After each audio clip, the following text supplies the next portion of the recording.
What is up, everybody? It's Dr. Vibe, host and producer of the award-winning Dr. Vibe show. As always, I like to say you're blessed and highly favored, a magnet for miracles and a solution for someone's problem.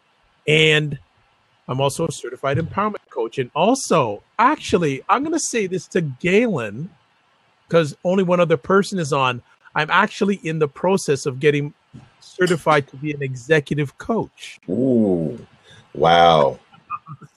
That's a big deal, man. You are an amazing coach. No, but we will talk off here because there was an idea that came up while John Haynes was on a blab on Tuesday that hit me that I want to talk with you, John, and myself after I get that accreditation. So if our minds sort of work the same, so I guess you're getting some ideas already. Absolutely. Okay, good. I'm glad, because that idea came up because I'll just say there could be danger on the horizon. Let's sort of that. Danger's a good thing, man. In a good way. And also, I haven't seen Galen for a bit. He always refers to me incorrectly as the hardest working man on Blab. But we'd be remiss if we don't have some condolences for, I feel, one of the hardest working men ever in entertainment, who we lost today. And obviously I'm talking about Prince. And I'd seen him a number of times in concert and actually had a chance to sit and chat with him for 20 minutes a number of years ago. Oh, my. I'll tell you, obviously it's impacting almost everyone, but it really impacted me personally a lot more than I expected. I was in the middle of two business conversations and actually transitioning from one to the other, and I got a text from my sister, and just messed me up for the rest of the conversation. I have no idea what I did in that second conversation, but the reason that Prince, and I've said that Prince is my second favorite musician of all time, and he's closely behind Miles Davis, and that's because he really he owned his craft unapologetically. And he wasn't afraid to fully express what he was about, although the rest of us wasn't always able to keep up. He didn't try to pander to the masses. He did his thing and let us determine whether or not we could keep up. And I really appreciate that. What I like, well, there's so many things. That's a whole other conversation, but I thought I wanted to start off with that too. Actually, just watching on Sin Insight the number of different people that are giving him homage. One of them was Jimmy Jam, who back in the day was part of the group at the time. Jam and Lewis are part of the time, and how Prince was the leader. He was in charge. Hey, Sir Charles, how you doing? You can jump on right now if you want to talk about favorite leadership books. We're just giving homage to Prince, and that's all. You know what? We better stop while we're ahead, because that's going to be a whole other conversation. But I may, put in stuff about leadership. Galen, what's up? Galen, I've been so rude. Everybody, hey, Charles, we can't see you. I can. We know you're black, but I don't want you to really go. Okay, why don't you try? Okay, he's going to try and refresh. What it's going to say is that I've been very rude. I haven't officially introduced Galen because we just got on this tangent. Prince had a way of doing that, by the way, of a tangent. Better? So, no, you know what I'm going to do? I'm actually going to make Galen a host, and I'm going to see if it's on my end, because I will refresh on my end. So, Galen, it allows me to make you a host. Let's see. Okay. Yes, I've been made a host. So I'm going to refresh. Give me a quick minute. Give me a dime. Galen, how you been doing, Galen? Doing well, man. Been busy. Been traveling quite a bit, and all good stuff. I'm excited to actually kind of get back into the flow of things. I will not complain, how about man. you? I'm grateful. I've been busy doing what I do. Just got back in town. Got a couple of events this weekend, next weekend. So just staying at it, man. Good. Well, you know what? You celebrate occasionally and grind regularly. There you go. So That's right. now I have two individuals to introduce. So first up, Galen Bingham. Man, I'm going to let him do his own thing. So shout it out to yourself. Go ahead, Galen. Yeah, so Galen Bingham, Leadership Residue. I'm a 25-year veteran of corporate America.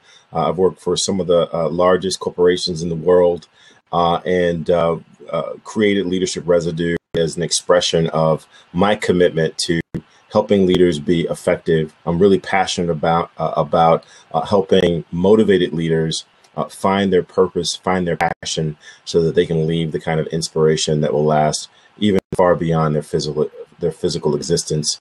And excited to be hanging out with Dr. Nice. Vibe and Sir Charles. Share a little bit about yourself. My area of focus is transformational leadership or change management. Sometimes the two cross paths. I'm really all about pouring into other people just because I believe with all that I am and all that I have, that's my gift. That's the sweet spot, if you will, designed for me. And I've done it for government. I've done it for nonprofit, community organizations. And, that's just my thing. That's just what I love to do. So I have quite a few leadership books that I like, but I don't want to put the cart before the horse. No, well, you know what? Because you're the guest, you're going to start off. So, myself. Yeah, right? Welcome to the hot myself seat. and Galen we are the regulars there, but hey, you're the guest. You chime in, and definitely would like you to share one or two leadership books and how they've impacted you. So go for it, and welcome Andre, welcome Saeed. There is a seat open if you want to go that direction. But Sir Charles, I'll say this: that there are so many different speakers, trainers, coaches. And everyone has their own style of presenting as well as their own style of writing, as I have mine.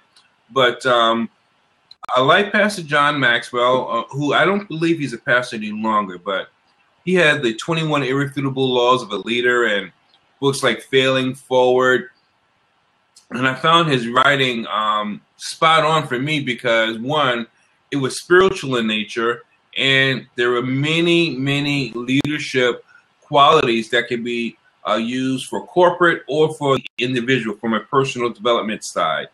Then, of course, Les Brown. He's been around for a long time. He's like one of the godfathers in the business. And I think even though he works with corporations in many ways, Les's writing is the consummate writer for the person with personal development needs. And, of course, another one of my, he's a mentor of mine as well, is Dr. Willie Jolly. Only takes a minute, 60 seconds in it. Setback is a setup for a comeback. And books of that nature. I mean, Dr. Jolly is just like a speaker. I learned so much from him. Not only does he give me his time, but I study him, I watch him, and the way they write, it's conversational, like the show is. It's a conversation. And when you have a conversation, it's easier to digest. So I don't want to steal everyone's thunder. I'll just throw a couple of people out there. There are scores that I like, but those are a few that I like. Only a couple? Only a couple. Okay. Only a couple. Okay. No, all of those are. One more. Make it an even few, right? Yeah. One of my most recent mentors, and this is crazy, but people don't understand. Someone younger than you may have more experience than you or more success than you, but you should always honor them when one, they know what they're talking about and they're doing the daggone thing. And that would be none other than, I guess for the past maybe almost 5 years, I started partnering with a good friend by the name of Delatoro McNeil out of Tampa, Florida. He's got the reality show that I'm a part of, but I learned so much from him. Like I said, he's like a little ball of energy. This guy is flying all over the country. His book, Caught Between a Job and a Dream, whoo, man. Then he's got another one he just put out, so. Good. I love that title. Oh, yeah, you'll find that one. I'll type it in the side if you want. And anyone else, if you want to come in on the chat and either express a book or type stuff in. This is a community. So this is for everyone to learn, grow, and positively change. Because you always hear learn, grow, and change. I would say positively change. A lot of times. Give you a visual also. All right. Claude Diamond is coming in the house. Hey, Claude, what is up? Thank you so much. Also, Literary Roadhouse. Thank you so much. If you have a favorite, Claude is in. You know what I like about tonight, Galen? Don't look, we're going to have to do a lot of chatting tonight. And you sit back and enjoy the ride. This is what we want. Hi, guys. Hey, Claude, how you doing? Well, I have a little glass of Irish whiskey here. What kind? What's it called? The one in the square bottle with the white label. The really good stuff. Is that it starts with an M, Michaela? Oh gosh, it was downstairs. I can run downstairs and get you a drink if you'd like. By the way, Claude, how was the steak, the cooking the other night? Oh, très bien. Oh. There it is. Caught between a dream and a job. Thank you. Yes. I love your title. I saw this title and I said, I got to jump in here. I have a great book. But please share. Oh, can I just jump right in? Yeah, of course. I've been in real estate, and I love rags to riches. I love Horatio Alger. Rags to people through struggle are rewarded with setbacks and everything. And there's a wonderful book. It was impossible to find this book at one time. I'm going to do a little prelude here. And This book was so hard to find that it was selling for as much as $300 and more on eBay. Wow. And I got a copy of a copy of a copy.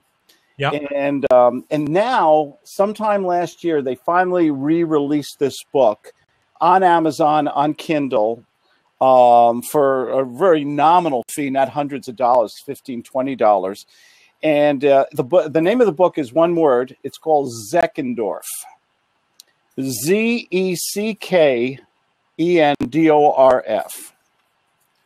And this man, Zeckendorf, was the Donald Trump of his day.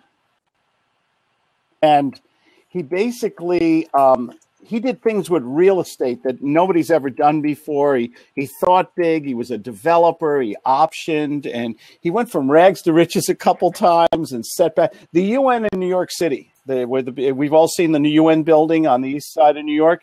That used to be the slaughterhouse district, and he owned the land there. And the Rockefellers, after World War II, wanted to build a United Nations. After the legal nations didn't work, they wanted to build a United Nations. And they were thinking of actually doing it in Philadelphia. And he said, no, I'm a New Yorker. We want this in New York.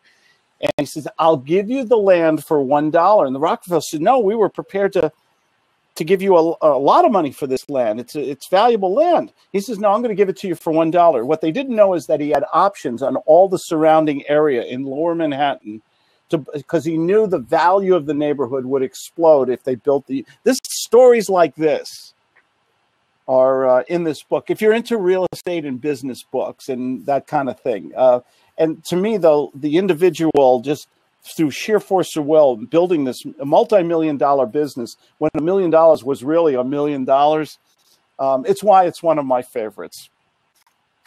Nice. Yeah. Excellent. And I've actually put the link for it on Amazon on the side in the chat. So if anyone wants to take a look, and Claude is right. It's only we'll see. I've seen different. You can get them used for $30. So that for the wealth of knowledge that Claude has just shared with us, and you can imagine it's 20 times as much when you read it. That's an investment. It's not an expense. You want anyone else? I have one. If someone doesn't want to chime in, I've got one by, believe it or not, Mike Krzyzewski. And you wouldn't think he's a great leadership writer, but if you look at his career, he's led college teams to championships. He's led professional team. He's led Olympic teams to championships. So he has had the ability to coach young men and older men, and especially men that make a lot more money than he does. Okay. championships. And many years ago, I saw him at a basketball clinic, and he spoke for 3 hours. Whoa. And he only spent half an hour talking about basketball. The rest of the time, he all talked about leadership and relationships. And someone asked him a question, and I'll never forget this answer. He said, someone asked him, when do you know you've done a good coaching job? And he said, when I see my players coaching each other, I've done a good leadership and coaching job. I've never heard anybody say that. Wow. Ever. That message has resonated. And that's one of the things I judge a successful team. Are we coaching each other? That's when I know the leader's done a good job of creating that environment where you can learn, grow, share, take the knocks with each other, but you're going. Sure. But I thought he has a number of great books. Two of them are called Beyond Basketball, Coach K's Keywords for Success, and another one called The Gold Standard, Building a World-Class Team. They probably would call those masterminds today. Modern day masterminds, yeah. Yeah, he was just fabulous. And then after that, he signed everyone's autograph and basketball. So he was there for like 6 hours. Wow. I'm just going amazing. I just saw true leadership, and his books. I really find his books very, very, very good because he's not about the basketball. He's all about coaching, and then the coaching of each other. That to me is a nugget that I'll never forget. I think any book, program, or organization that builds the individual is probably, I won't say necessarily more important, but one of the most important components that an organization can have. For instance, I was doing network marketing a few years ago, and it was a company that dealt with telecommunications and energy. But most of the time was spent on personal development. Wasn't so much about product knowledge. That was important, yeah, absolutely. But it was building the individual, reinforcing the mind, re-strengthening, your position and what you have to do and who you really are. That I will never forget. Yeah. Right. Galen, you're not getting away. Your turn. Yes, I mean, I so agree with what you just said, Sir Charles, because that is the missing piece that people often forget. That in order to be an effective leader of others, you first have to be an effective leader of yourself. Shocking. You got to know what your strengths are, what your weaknesses are, and it's like good doctor, heal thyself first, right? There's a couple of books. One is a new book, and Sir Charles, you were talking about mentors that are younger than you, but have an impact. And that's the case with the author of this book. And I'll show you the title. It's called Winning Well. And it's by Karen Hurt and David Dye. And when there's kind of a story here. When I first started trying to call myself a speaker, and I first started trying to get in front of groups and wanted to do this more than just as a hobby, I was introduced to a guy that was in my local town. And they said, this is a guy you gotta meet. And I met him, and he happened to be the president of the National Speakers Association. Wow. And he was just in my town. And so I had breakfast with him, and I told him my story. He told me his story, and he said, well, Galen, if you really want to be a speaker, you've got to come to this National Speakers Association conference that's happening in 3 weeks, because there's someone that I want to introduce you to. Because your story sounds very, very similar. And I said, okay, I rearranged my schedule. I bought a ticket, and I flew out to this conference. And I'm sitting there in the audience, and this lady gets up, and she starts introducing herself and telling her background. And very literally, her entire background, if you took out the company that she used to work for and you input the company that I work for, it's the exact same story. And so I was... This was 2 years ago. And And so I'm just really, really buying into her story and relating. And so finally, when it was over, everyone obviously flocked to her and wanted to have a conversation with her. And later on, I was sitting off in a corner, and she came over and sat down next to me and started looking at her phone. And then we struck up a conversation. And from there, we've been incredibly good friends. And she's given me so much encouragement, so much coaching. She's actually written one of the stories in my book that I've written. She's contributed a story to that. And then I've written a review for her most recent book. But this is just it's a new book. It's just recently been released. The subtitle is A Manager's Guide for Getting Results Without Losing Your Soul. And I think that that's so important that you understand what's important to you first before you start trying to project that to other people. And again, just the mentor that I look up to. I actually told her that day that I met her, I said, I just want to let you know that you're drafted as one of my mentors. You don't have a choice in the matter. I hope you're okay with it, because you're a mentor of mine, whether you like it or not. And come to find out, she shares the same birthday as my sister. So there's a kind of a thing going on. Was it Laura there. or Kristen? So that's Laura or Kristen? Excuse me? I'm sorry, was her name Laura or Kristen? I put the link Karen on the Hurst. side. I put the link on the side. Yeah. No, for the book he's mentioning, if you just click on the Amazon link, Winning Well, Managers Getting Results, if you just click on that, that'll open up for you. No, I mean the former president of the NSA. Okay. Oh, Shep Hyken. Yes. And like I said, come to find out, he lives literally 3 miles from my house, right? So you can't get any better or stronger connection than that. So I had to go do this thing. Anymore. We're just going around the old song. Go around it. I love this topic.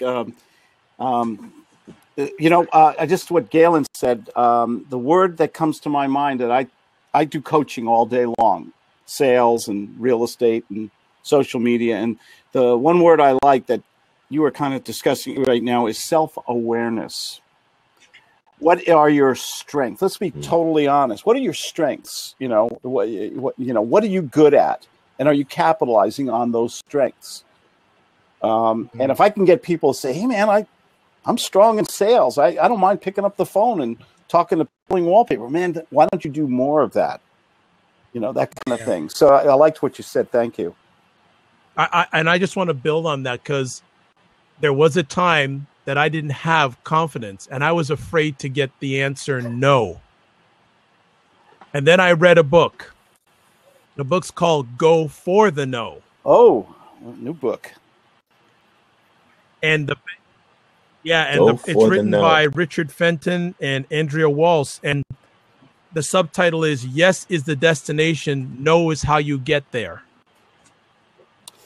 And especially in leadership, you're going to get those no's. But the one of the premises of this book is the more no's you get, the closer you get to your yes. And that turned my thought process around 150%. That's so true. That's working the law of averages, man. That's it. As a leader, you're not going to convince everybody. That's right. Claude, you're a joke. Sorry to burst your bubble there, Claude, on that one. on that one. But it was a great book for me to read, and it just turned my thought process around in regards to saying, you know what? It's not me, and it's not this time. Just move on. Just move on. Just get an answer. The worst thing is to not get an answer. You'd rather get a no than a nothing. Right. Hey, to that point, Dr. Vibe, one of the things that I just really kind of locked into is the fact that a leader, by definition, sees things that other people don't see.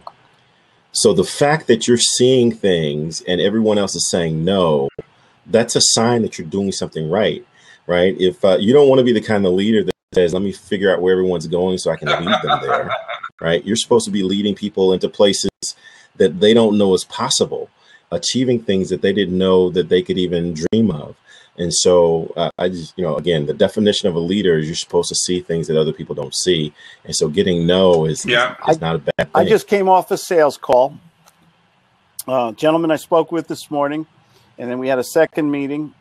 And basically, it was a tough sale. And I say one thing to them all day long. I say, it's okay to say no to me. It's okay to fire me. Let's just do it now.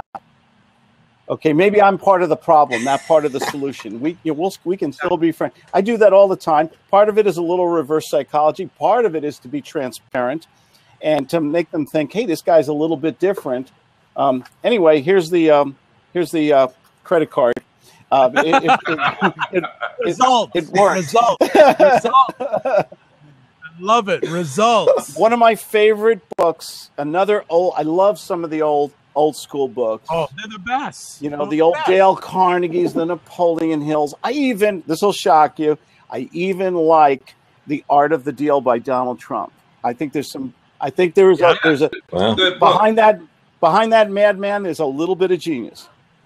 Yep. Okay. But one of my favorite books that I tell all my clients to read is by How I Raised Myself from Failure to Success. By Frank Bettger. Bettge. Someone say that one already? No, I know that book. I've read it. I love that. He was a sports guy, did well in sports, but couldn't carry on his career professionally. So naturally, what do you do when you don't have a job? You go into sales. And he was a horrible salesperson. But through mentoring and trial and error and just a lot of introspection, he became the best at that time. I think in the 50s, the one of the highest paid life insurance salesmen in the world. Yes, it's true. And the book is just fascinating. The way he sold to people and overcame objections. And there's one little part in there. I'll just say it real quick. He goes to a doctor. He has an appointment. He goes to an owner of a company. And he says, I sell life insurance. I want to talk to you about it. And the owner of the company says, oh, no, I have all the life insurance I'll ever need for my family. He says, it's not about you and your family. It's about your workers and your company. He says, I have a doctor waiting right now across the street. I can take you for an appointment, and you can protect all those good people who helped made you wealthy so that they can continue to pay their mortgages and put their children through college. Is it worth spending an hour to protect these people, help them? He sold them. It was $1 million policy in the 50s. Do you know how that? I don't know what the equivalent would be today. And he talks about this creativity and reinventing sales. And I love books like that. Frank Bettger, How I Raised Myself from Failure to Success. I'm reading a good one right now by Dave Anderson called Pitch, Sell, Repeat. The book is that big, maybe 75 pages, but it's so good because he talks a little bit about himself and his upbringing, and he goes right into what the book is all about. Cuts to the chase, no whole lot of fluff, and I think sometimes a good read is just that simple. Yeah. What's it about? Tell me, and tell me what you told me. That's it. And it's really a good book, especially in sales for, well, I shouldn't say sales for speakers, but I think anyone can relate to it because the only thing that changes is the profession. Sales is sales. True. Dave Anderson. He did the links on the side. And it's a free download. Which one? Dave Anderson on Amazon. It's a free Kindle download. Yes. He worked with Ricky Smiley and Wendy Williams. Done. Like program manager or something like that. Oh, what happened? We lost them. That's okay. Oh, no. Here's another one. Someone's reading. Okay, no problem. Well, if there's someone, if you want to take us, right, well, why don't we get Big Brother in, Galen? He's here. Big Brother. Galen's brother is hanging out, and he's been approving some of our book recommendations. You should bring some of his own to the table if you're made up properly to join Blabs, because a lot of people at nighttime, they just watch Blabs. They're not made up, so to speak, to watch Blabs. Another one I'm going to suggest here is a book by a lady named Brene Brown. Oh yeah, she's good. Those who hang out with Oprah know who she is. She has a book called Daring Greatly. Ooh. Oh my, yes. Fabulous book. And the premise is the most important thing is to show up, to try, and to fail, because coming up short is better than never having tried at all. Oh man, I love that. You know, I'm one of the joys I get is seeing people just really enjoy, and Claude is enjoying this tonight. Oh yeah, it's not even the Irish whiskey. Usually he is so positive, productive, because I don't use the word busy, that he can't stay for a while. But when he gets to stay for a while and I see that he's enjoying it, that makes me feel really good. And Big Brother's coming into the conversation now. There he is. Hello, everybody. Hello. How we doing, Regis? Doing very well. Enjoying the conversation. Thank you very much. So, yes, Galen and Regis are related, just if you don't know. And Regis, I want you to share this success journey you're on with your speaking. I want you to share this with everyone because I am so happy and so proud of you. Oh, it's been an amazing, amazing journey. I'm a member of Toastmasters International. And we started with the whole local competition. And I used to play football, and so I love competition, but I haven't played in years. So when they found out there was a competition with this, I said, I'm all in. And so I won the local competition that advanced me to area. Then the competition was fierce, like I had never seen it before. You get a chance to see other people speak that you've not seen before. And I was fortunate enough to be able to advance there to go on to the division. And everybody just ups their game at every level. I mean, you think that you're really doing something to say, hey, I won the area competition. And said, well, everybody here has won the area competition, so that's nothing. What do you got? So, but everything went well. I was able to win the division. Now I'm heading to Philadelphia in May to go on to the districts. And I'm actually 2 wins away from going to national, which will be in Washington, D.C. this year. And if I win there, I understand that the international competition is in India. So we're just keep rolling it, see how it goes. Love it. So happy for you, and can't be as happy as your brother is for you. So I can ride on his pig coattails. Yeah. Excellent. I love celebrating success. Thank you. That is great. You've been approving some books along our journey here tonight. What are some books that you find great when it comes to leadership? Well, one that I am really working through right now is called The 12-Week Year by Brian Moran.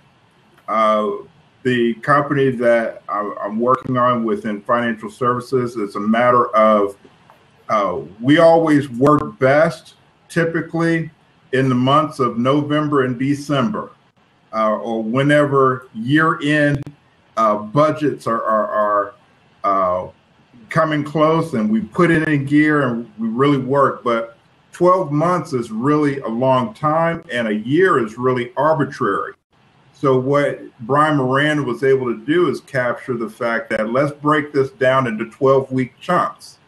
And then, you've got a deadline. It's not so far out there, but you're really putting together some goals. What do we do on every January 1st? We make a list of goals that we want to achieve. And then by February, we done forgot about them. But with 12 weeks out, you've got your goals that you're trying to accomplish, and you make it happen over the next 12 weeks. What are you trying to accomplish? So I'm really putting a lot of things together for I'm in my second 12 weeks right now. That's I had never heard of that book, so that's fantastic. And again, I've put up the link on Amazon for people who want to check it out. It's Galen's turn. Yeah. So there are just so many that I see on the sideline. I can't go anywhere, especially with my brother here. without paying homage to The Art of War by General Sun Tzu, because I'm a gigantic fan of General Sun Tzu. As a matter of fact, General Sun Tzu's principles actually helped me win a very small little fantasy basketball challenge with a couple members of my family. So great hands up to The Art of War. Another book that I have liked for years, and it's really kind of it's more of a tactical leadership book. And it got to a point where not only did I read through it and mark it up, but every team that I have led, I would usually start by buying them each a copy of this book. And it's called The Articulate Executive. And it's just very tactical. It's an old book. It was written in 1995, but it would talk about things such as, how do you project vision, right? How do you communicate vision? It would talk about things like how do you reference numbers in a presentation, right? How do you do it without putting the big chart of 25 zillion numbers on there in 3-point font? So it's just very tactical, so that you can come off as being polished and being the kind of leader that people will want to follow. And I've really appreciated it. And it's very interesting too, because not only do I try to do what's in this book almost naturally now, but I can identify when other people are doing key elements described in this book. So I would definitely encourage that. Stuff. I'm loving it, because I get to put all these links on the side. So folks, if you're wanting to look at any of these books, just click on links. I just want to also welcome Peter. I hope I say this name right. Hatherley, all the way from New Zealand, who's checking out our conversation. And if you would like to take a seat, just tell me, and I will certainly make it happen. Claude, any next up is you, if you have any more. I have one book, and then I have to go. Okay. Tonight's sushi night, and I have to run. Tough life. Okay. Mr. Tough Life Diamond, Someone's got to do it. Might as well be me. There you go. Might as well. One of my all-time favorites, I'm a big fan of Steve Jobs, and the book by Isaacson. Yes. About Steve Jobs, a very complex man, a little crazy, barefoot, didn't bathe regular, and there was some genius. He did things the way he wanted to. He saw things. Who said before? He saw things differently than everyone else. He thought he was thinking different. I think Galen might have said that before. And the book just resonates about how he started with nothing, but by sheer force of will, recruited people smarter than him, found the money, built a company, lost the company, started another company, and built up. He was the driving force of things that we take. I mean, we wouldn't have things like this or this, and not because he was the guy who invented it, but he saw opportunity, and he knew how to. He knew how to cash in, not cash in, wrong word. He just knew how to capitalize on great ideas that he saw that nobody else. I love people who see things in a different light. And, how much has this man changed our world today? One person can make a difference. Yes. And that's what I took from that. I love that book. I've read it twice. I've listened to the audio and everything. Very critical of him, too, because behind guys who are genius, sometimes they're a little weird. Yes. Absolutely. Well, I know you've got to run. Thank you. But as always, thanks for making the conversation better. Thank you. We are not worthy, gentlemen. Thank you. Oh, stop it. Have a great night, and we'll catch you soon. Be well. You too. Thank you. And as I always like to say when Claude comes on Blab, he was the first person that I connected with on Blab. First person, really? And I appreciate his support ever so much. And anything I can do to help him out, I reach out. Peter, it seems that you're enjoying the conversation. If you want to come on, you're more than welcome. There is a seat open. Anyone else who'd like to come on? Sure, we'll go probably till the top of the hour. And but there will be part 3 next month, so don't worry, because there's a plethora of books that Well, as soon as we get off the conversation, oh, I should have said that one. I should have said that one, right? Yeah. I'll get back in the conversation. This is another old school book, so Claude would love me on this. Was written, well, it's 1985, but it's a book called Bringing Out the Best in People. Mm-hmm. And the subtitle is How to Enjoy Helping Others Excel. Great book. Wow. Not really that too long, but a really good book for, just as it says, bringing out the best in people. You know, if you're a great leader, isn't that what you want? You want to bring out the best in people. And I was a phenomenal book that I read. Like subtitles of The Art of the Reprimand, A Commitment to Excellence. We can tell where they've been going from where they have been. Different people have different needs. Do leaders realize that? A good leader should realize that.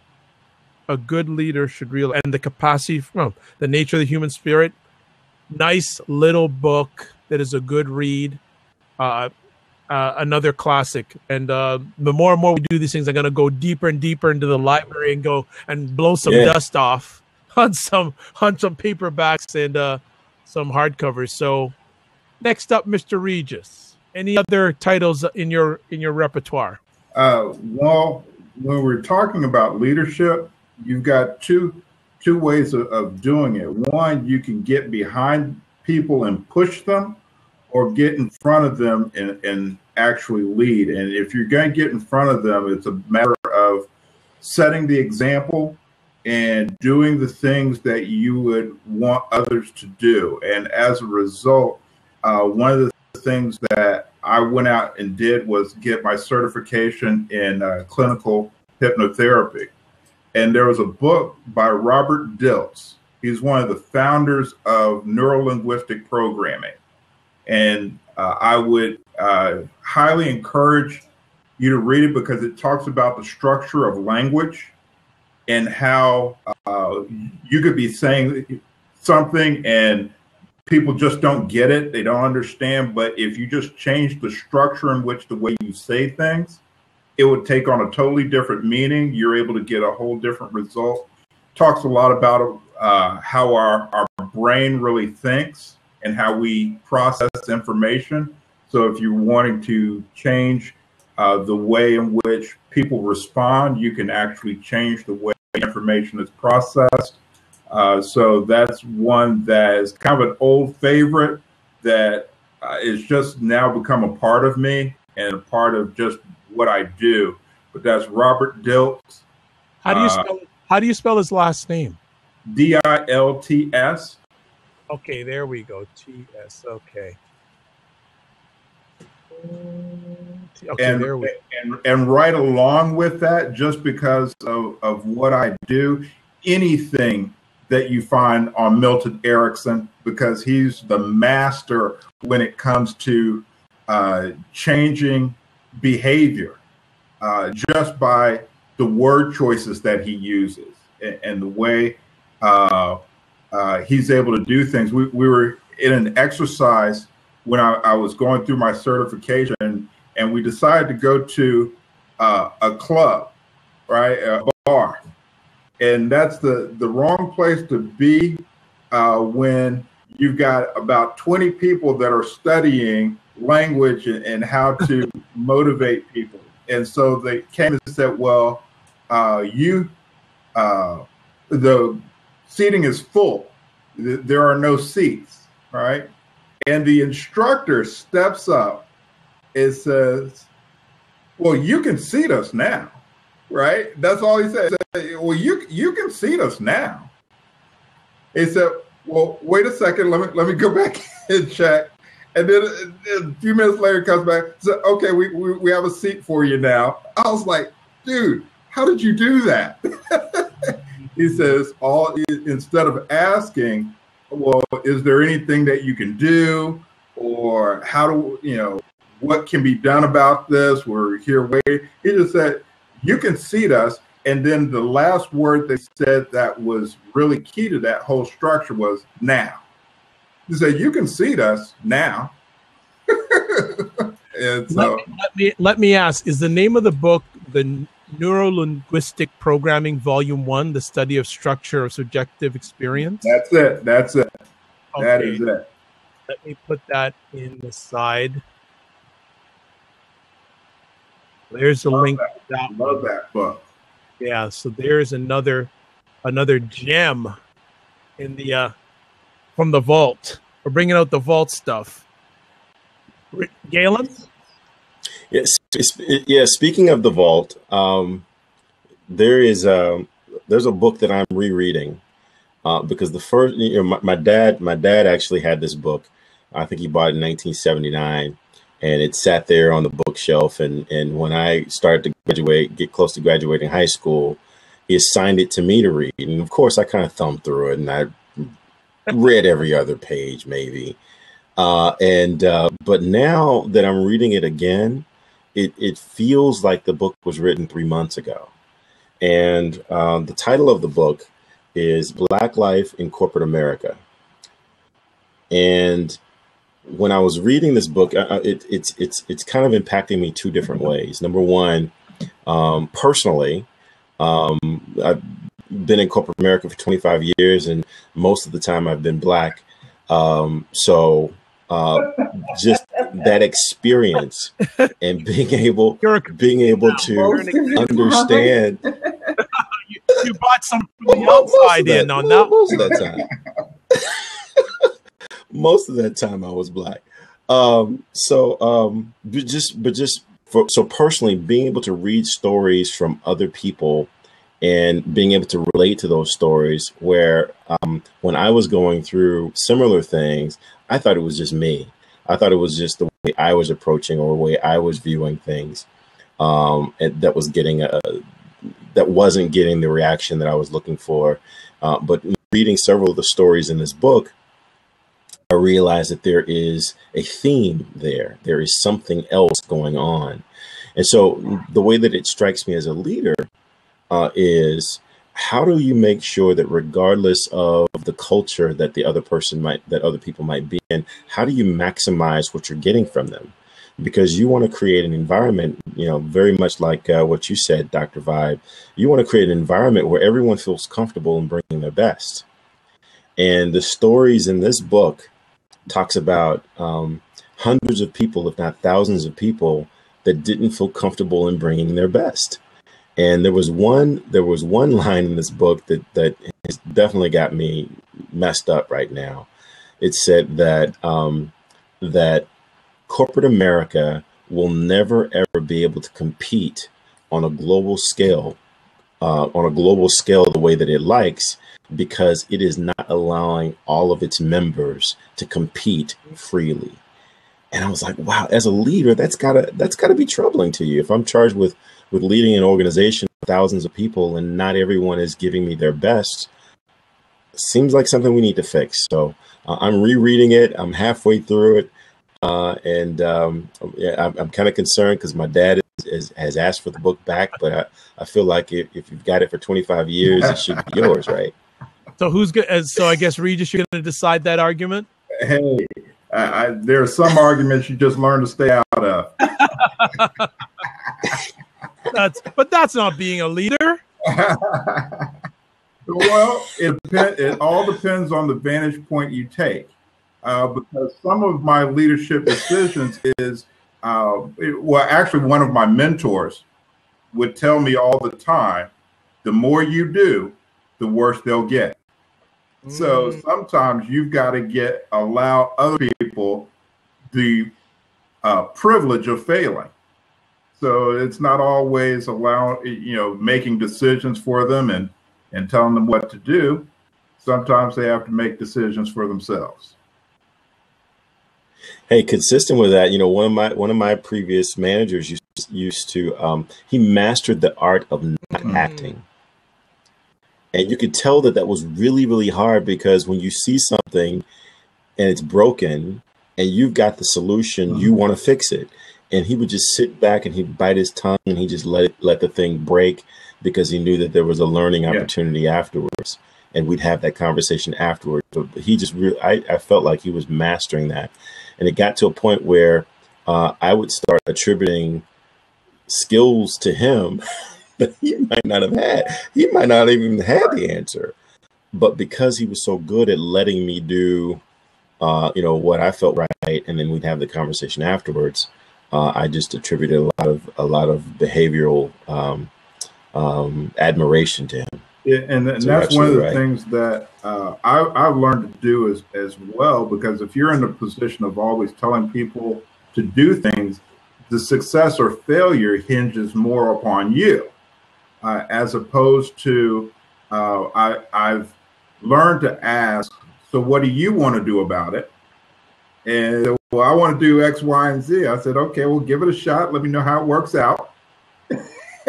I said, and if you want some other suggestions, I will gladly provide that. But if this is the direction you want to go, let me know how that works out. And typically they'll come back later and say, well, that didn't work out too well. And I'll be able to explain, well, this is why. What do you want to try next? And again, it goes back to what you said, Dr. Vibe, on one of your books, Go for the No. And it's okay to fail, because we've been told no, so many times, and I don't know where we eventually start getting afraid of it. That's actually the first word that we learn, because our parents tell us no so much. It's like, oh, okay, well, that's the how we communicate. No, stop that. Don't do that. You can't go there. So yeah. Well, it's interesting too, and I think why a lot of people are scared or tentative when it comes to leadership is that when we come out of the womb, our parents tell us what to do.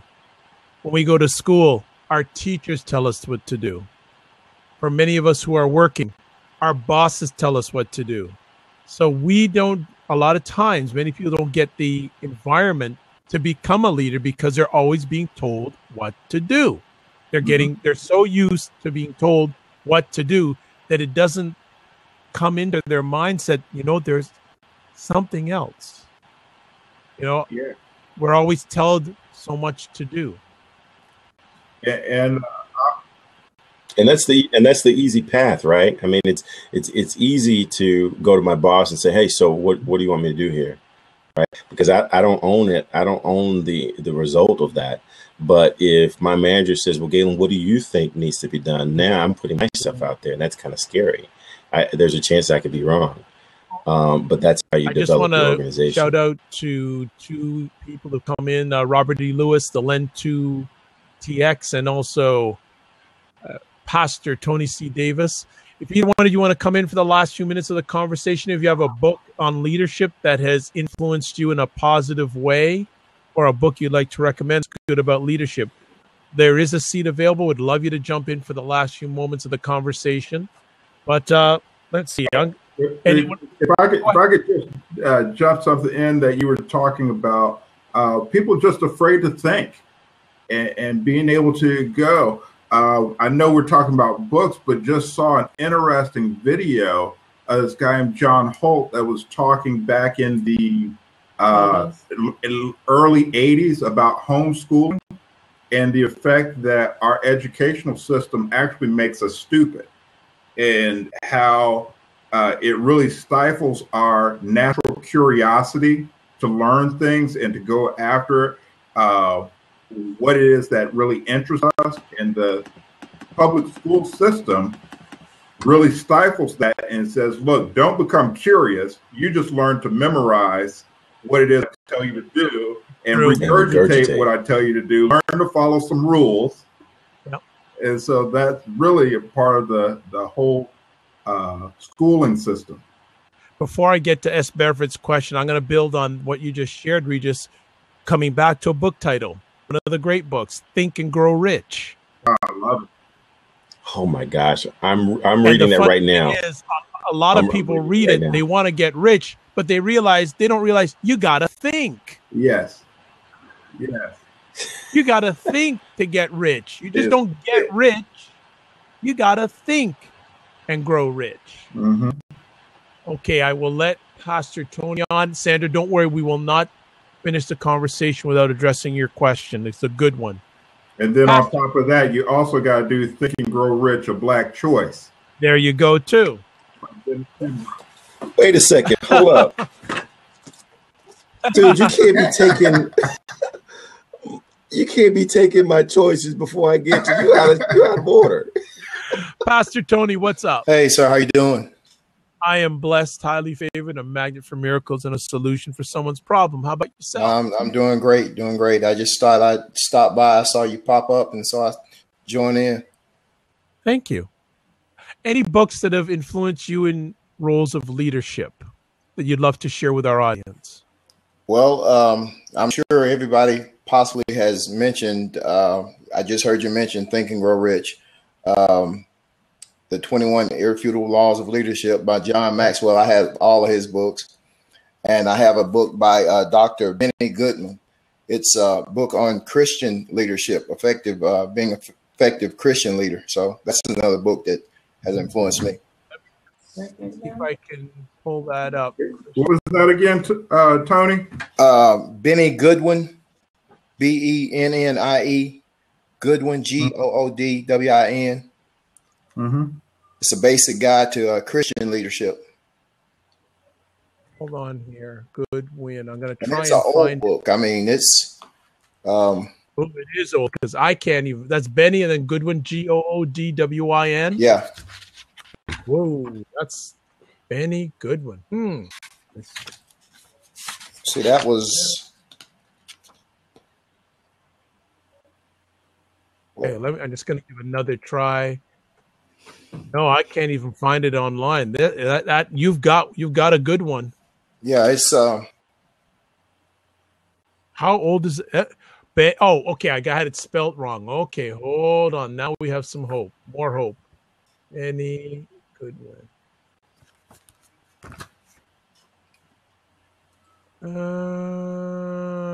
No, you're not. Let me just see here. Can you just put the book up again for about 20 seconds for me, please? Anyone good? Okay, thank you. It's not on Amazon, so you got a rare bird there. Yeah, this is 1990. No, I do have it. I just saw it on paperback. Yeah. Wow. It's old, but it's still good. 1981. Now, yeah, there it is. I'll give the title. Benny Goodman the second. Effective Leader, a Basic Guide to Christian Leadership. There we go. Let me just. Good stuff. Nice. Go ahead. Hey, yeah, we got a reference. I mean, there's some great books on the side. First Break All the Rules. Anything by Marcus Buckingham. I'm a gigantic fan. As a matter of fact, Marcus Buckingham probably had the largest impact on how I tried to lead as any modern author, because he really, for me, defined what strengths and weaknesses really mean. And his whole idea is that a strength is something that you not only do well, but it energizes you while you're doing it. It actually strengthens you while you're doing it. And a weakness is not necessarily something that you don't do well, but it's something that weakens you while you do it. I mean, you can actually do it well, but if it weakens you while you're doing it, it's a weakness.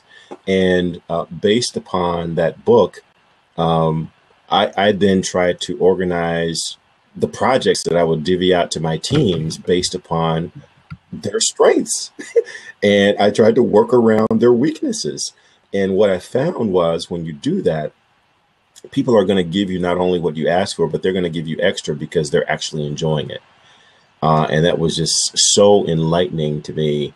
And we delivered some amazing results just based upon that principle alone. So I had to acknowledge that book. That is good. And have some other, as Beverett is saying, Lean In by Sheryl Sandberg. And I recommend men and women read that book because last I checked, men may have to do some leadership of ladies. So the better you know them, the better leader you're going to be for men and women.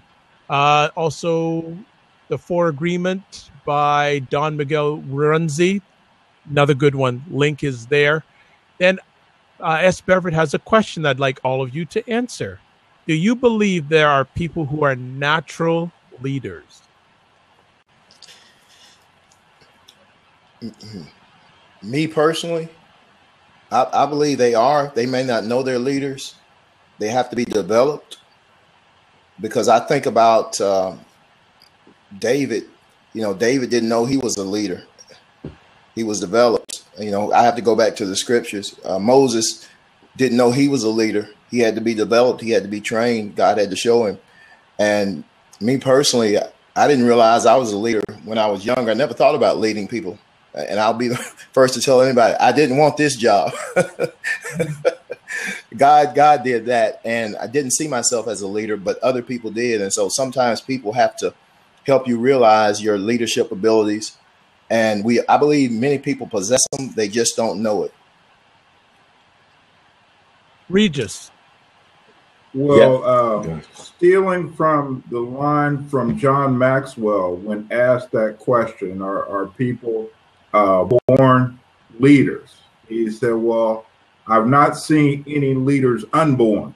Of course, they are born and they're leaders. And so, like Tony had mentioned, I think we all lead, no matter who it is.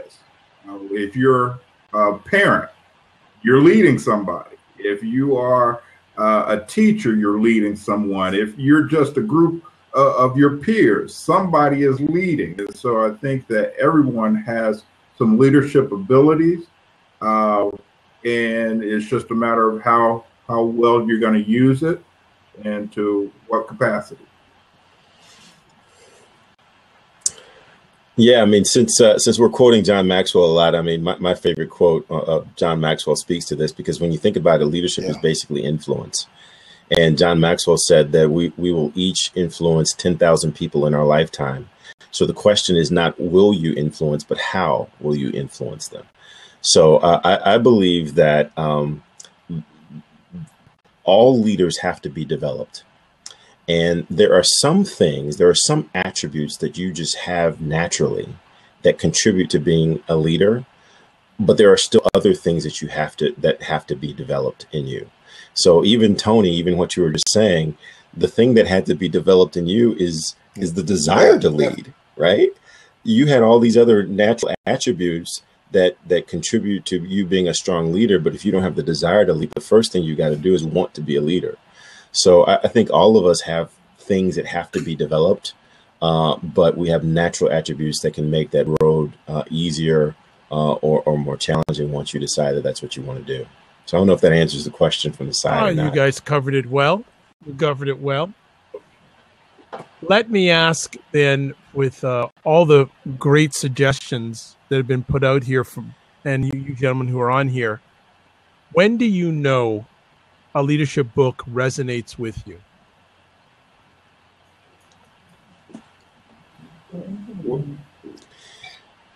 You know, the easy answer is a book is a good book when it agrees with your opinion, right?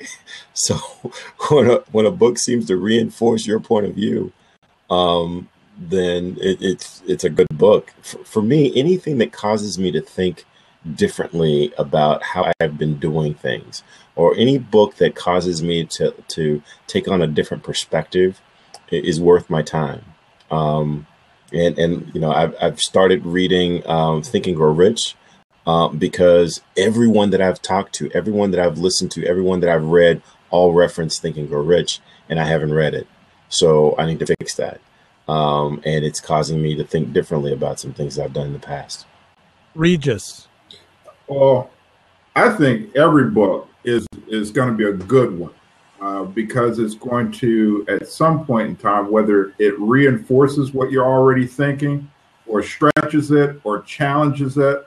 I think that's just what is just great about some of the books that are out there. I'm not really a big fiction reader because it doesn't really do anything, but I love reading nonfiction books because it stretches me, it challenges me, or it reinforces what I already believe. But what really makes it a good book is if it makes me get up and do something.